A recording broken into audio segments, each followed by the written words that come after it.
Chapter 4, Section 25, Outlier Treatment by Python. In the previous section, we saw three methods for outlier treatment. In this section, we will see how to execute these operations by Python. Let us now implement outlier treatment by Python. We will use population data for the prefectures of Japan. Japan consists of 47 prefectures, so the number of observations is 47. The dataset is based on the latest data available as of December 2024. Outliers were detected based on this criteria. Data points smaller than the first quartile minus 1.5 times the IQR, and the data point larger than the third quartile plus 1.5 times the IQR. Considering the effect of the distortion of the distribution of the original data, outlier detection was performed based on the IQR using an iterative method. The outlier detection results are stored in the outlier column. Data points with a value of true in this column are outliers, while data with a value of false are not outliers. Let's look at the data distribution in a straight plot. Pink dots are outliers, and blue dots are normal data points.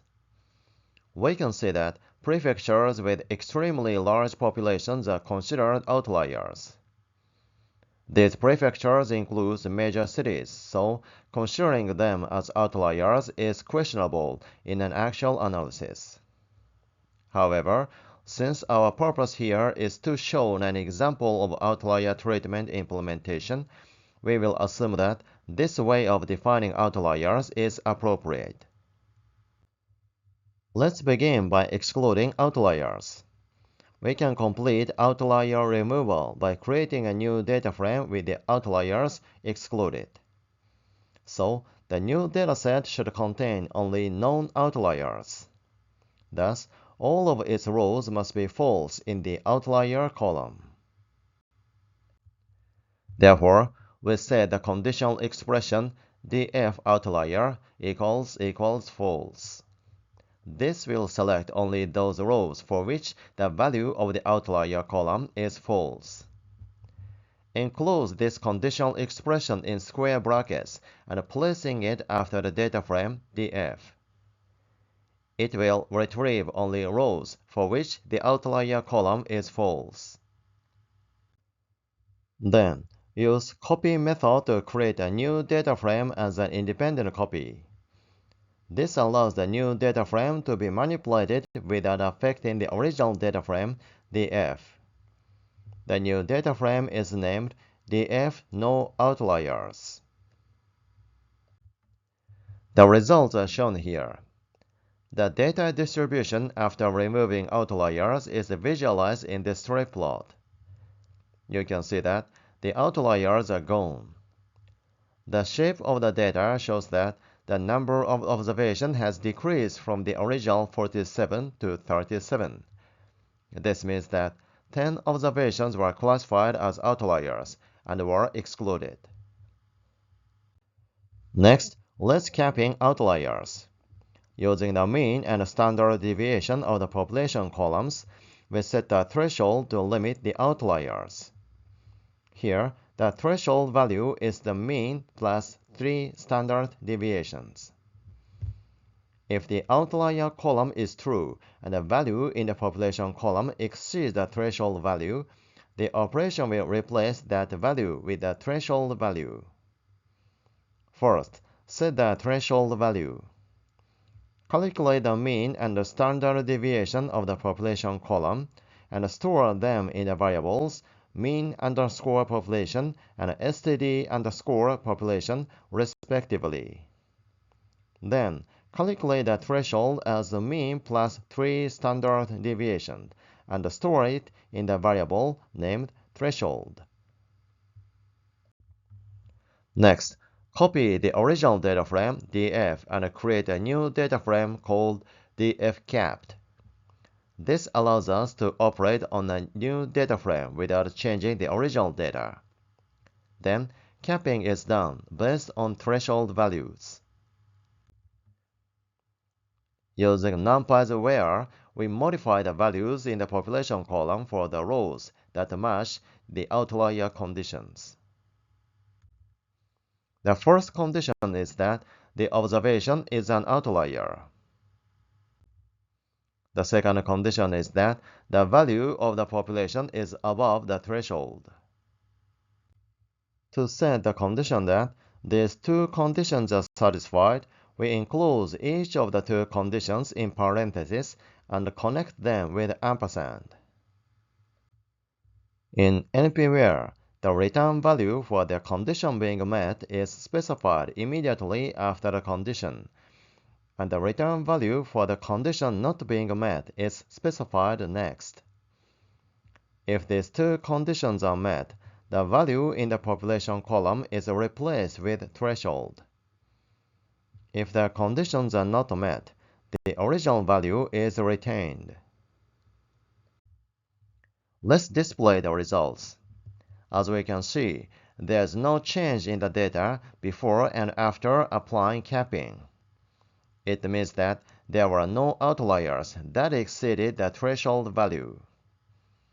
If we change the threshold value, the result of capping will also change. In this case, we use the difference greater than 3 standard deviations from the mean as the threshold, as we can change it to 2 standard deviations, 1 standard deviation, and so on. Now, let's implement transforming in Python.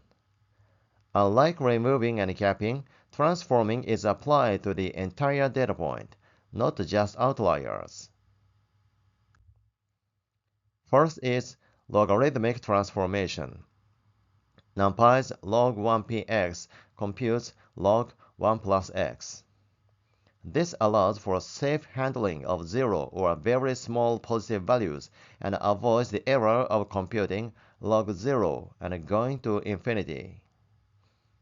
This log 1p is used to transform the value of the population and insert it into the data frame df as a new column called population_log. The next is square root transformation. We can calculate the square root using NumPy's scart function.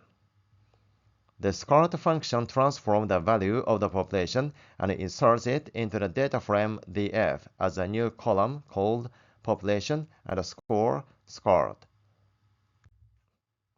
The next is box-cox transformation. First, import the box-cox from scipy_stats.